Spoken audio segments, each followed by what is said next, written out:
महत्व समझाया। तब भगवान ने धनतेरस की पूजन का महत्व समझाया।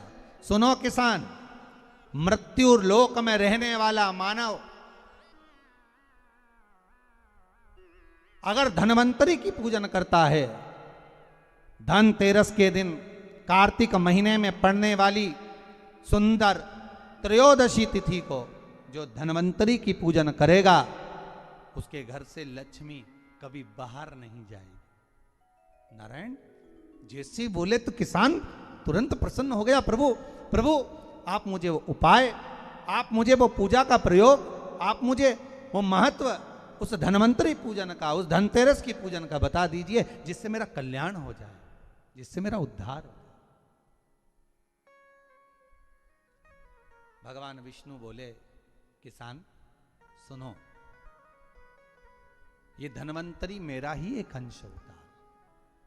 जैसे मेरे हाथ में शंख चक्र गदा पद्म सब धारण करा हुआ हूं, उसी तरह धनवंतरी का स्वरूप का यदि आप दर्शन करेंगे, आप धनवंतरी के चित्र का अगर दर्शन करेंगे तो एक हाथ में उनके भी चक्र है, एक हाथ में उनके शंख है, एक हाथ में उनके औषधि है, एक हाथ में उनके अमृत का कलश है, और भगवान स्वयं नारायण का अंश प्रकट हो रहा है।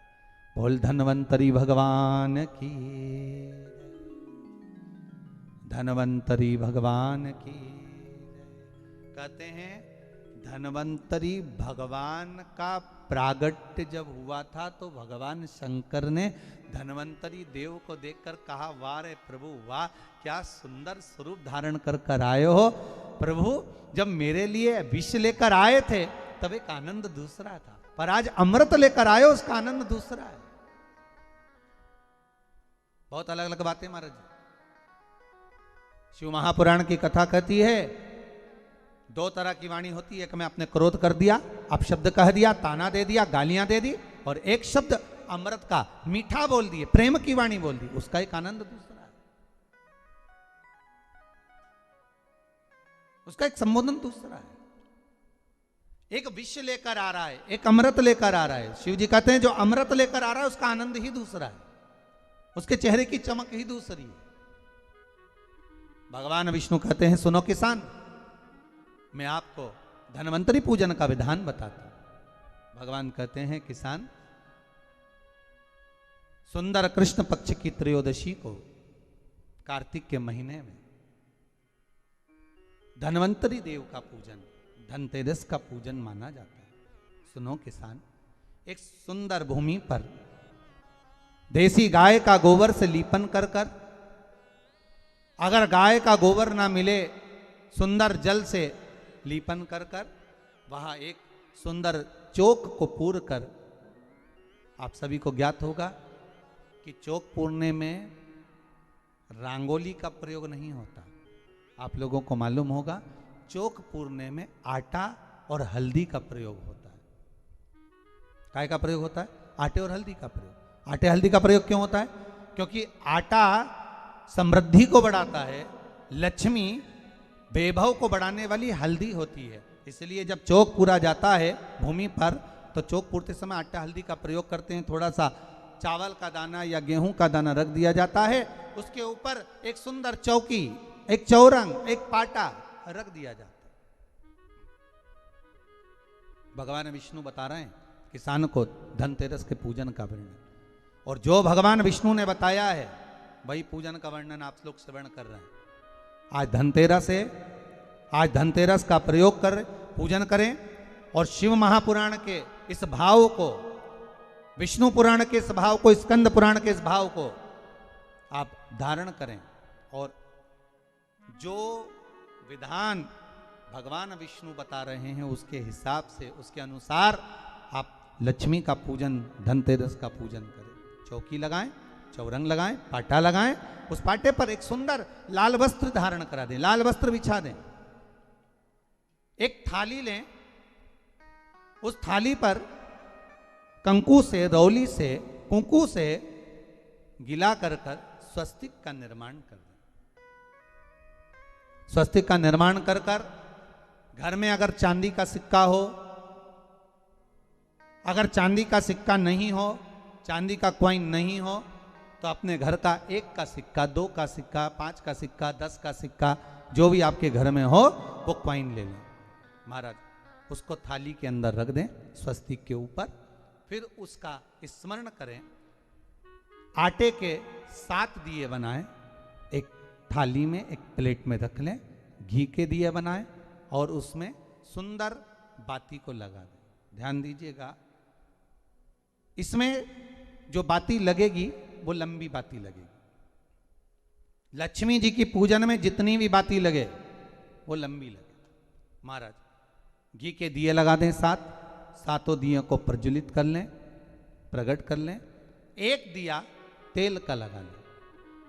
तेल का जो दिया लगाया है, जहां पर आपने सिक्का रखा है, कॉइन रखा है, उसका लेफ्ट हैंड, मतलब आप ऐसे बैठे हो तो आपका सीधा हाथ की ओर आप तेल का दिया लग दें।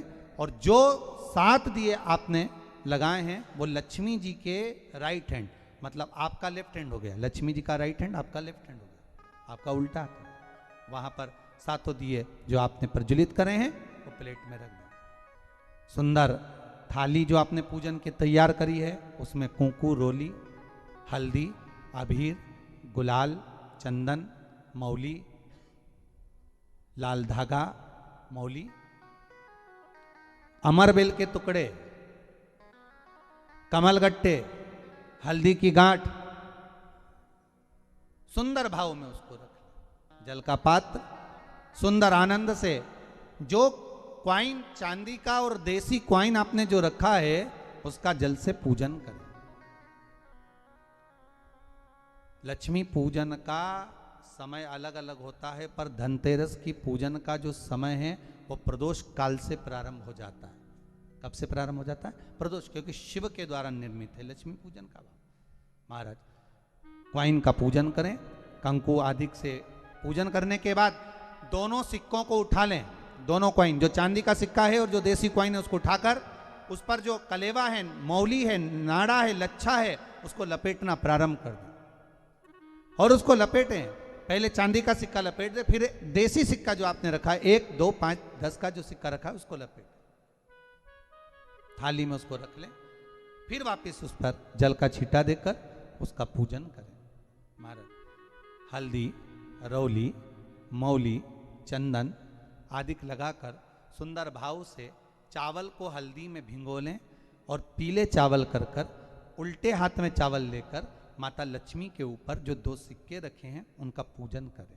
साथ में जब चावल छोड़ते जाएं तो गणेश जी का भी स्मरण करते जाएं। हे रिद्धि सिद्धि के दाता श्री गणेश जी महाराज, आप हमारे यहाँ पर सदा माता लक्ष्मी को लेकर, कुबेर भंडारी को लेकर सदा विराजमान रहें, नारायण को लेकर सदा विराजमान रहें। चावल छोड़ते जाएं और बाबा से विनती करते जाएं, माता लक्ष्मी से निवेदन करते जाएं।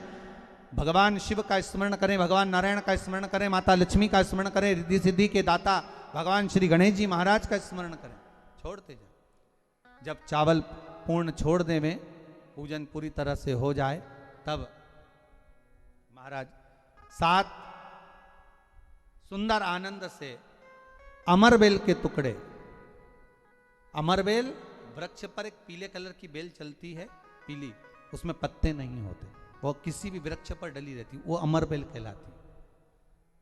ये अमरबेल लक्ष्मी पूजन में, समृद्धि के लिए, मकान के मुहूर्त के समय पर, गृह प्रवेश के समय पर बहुत कार्य आती है। महाराज ये अमरबेल को पानी की जरूरत भी नहीं पड़ती, आप रूप किसी वृक्ष पर डाल दी जाए वो अपने आप फलती चली जाती है। उसी तरह हमारे यहाँ भी हम भगवान से यही प्रार्थना करते हैं, जैसे अमरबेल बिना पानी पड़े भी किसी भी वृक्ष पर डाल दी जाए पनपती जाती है, बढ़ती चली जाती है, ऐसे हमारे घर में बेभव लक्ष्मी बढ़ती जाए। अमरबेल के 7 टुकड़े, कमलगट्टे 7, हल्दी की गठान 7 माता लक्ष्मी को समर्पित कर दें।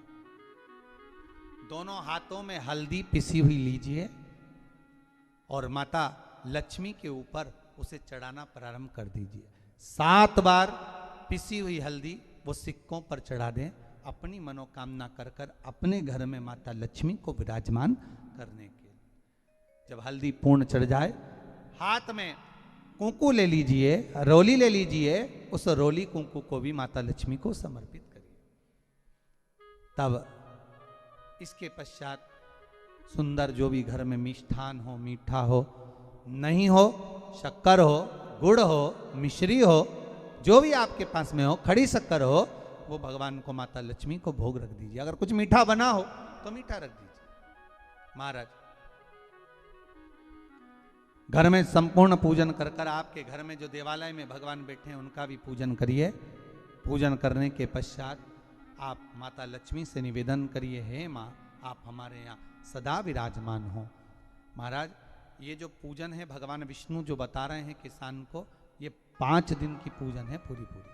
आज कौन से दिन का पूजन बता रहे हैं? पहले दिन का। आज धनतेरस से रूप चौदस, अमावस्या, एकम और दूज, ये 5 दिन तक दीपावली का पर्व मनाया जाता है, दीप महोत्सव मनाया जाता है। पूजन करने के बाद जो 7 दिए आपने प्लेट में रखे हैं, थाली में रखे हैं पूजन के लिए, घी के, उन 7 दियों से माता लक्ष्मी की आरती उतारी।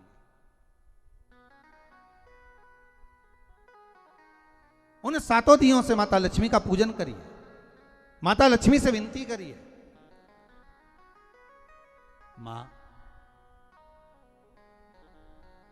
हम आपके पुत्र हैं, मां आप हमारे घर का रास्ता भूल गई हो, मां बहुत कष्ट है, बहुत दुखी है मां। पर भगवान शिव पर विश्वास कर कर, कुबेर भंडारी पर, कुबेरेश्वर महादेव पर विश्वास कर कर, भगवान नारायण के सुंदर प्रसंगों पर विश्वास कर कर, मां भगवान शंकर का अनुमोदन कर कर, हे मां आप हमारे घर में विराजमान हो, मां आप हमारे मार्ग को, हमारे घर को, हमारे घर के रास्ते को, हमारे घर के द्वार को आप भूल गई हो मां। हे बेबहू लक्ष्मी, हे धन लक्ष्मी, हे संतान लक्ष्मी, हे मां लक्ष्मी, हे धान्य लक्ष्मी, आप हमारे घर में विराजमान हो। 7 दीप जो प्रज्वलित करे हैं उससे माता की आरती उतारिए। फिर माता को झोली पसार कर प्रणाम कर कर भूमि पर नमन करो। जब झोली पसार कर प्रणाम करें, झोली को अपनी ओर गिरा लें और माता को नमन कर कर जो 7 दिए आपने लगाए हैं, उन 7 दिए को अलग अलग स्थान पर ले जाकर, जैसे घर के हॉल में, एक रसोई घर में, एक जहां पर आप लक्ष्मी रखते हो उस स्थान पर, एक घर के द्वार के पास में, एक तुलसी के क्यारे के पास में, ऐसे अलग अलग 7 स्थान पर उन दीप को रख दिया जाए। महाराज एक भगवान का जहां पूजन हुआ है, लक्ष्मी की जहां आराधना करी, एक दीप वहां पर भी रखा जाए। जो तेल का दिया लग रहा है उसके पास में, फिर कहेंगे तेल का दिया माता लक्ष्मी के उल्टे हाथ पर और घी का दिया माता लक्ष्मी के सीधे हाथ पर। मतलब जो सिक्के आपने रखे हैं उस सिक्के का उल्टा हाथ तेल का, मतलब आपका सीधा हाथ होगा जहां तेल का दिया रखाएगा, और जहां आपका उल्टा हाथ होगा जहां पर घी का दिया लगाएगा, वहां माता जी का सीधा हो गया, आपका उल्टा हो। माता का स्मरण, माता लक्ष्मी से निवेदन करिए, हे मां कृपा सागर, करुणा सागर मां आप भगवान विष्णु के साथ विराजमान हुए, आप भगवान नारायण के साथ में हमारे यहां सदा विराजमान हो मां, ऐसी कृपा कर दीजिए। महाराज मां से विनती कर कर बड़ा उत्साह, बड़ा उमंग, बड़ा आनंद रखना, ये भाव रखना घर में। भगवान विष्णु कहते हैं किसान से, हे किसान आपने अगर धनवंतरी की पूजन करी है, धनतेरस की पूजन करी है, कोई वस्तु, कोई सामग्री अगर आप लेकर आए हो, कोई पात्र लेकर आए हो, कोई तांबे का पात्र लाए हो, जो भी वस्तु आप नहीं लेकर आए हो उसका भी पूजन उसी दिन कर लेना चाहिए।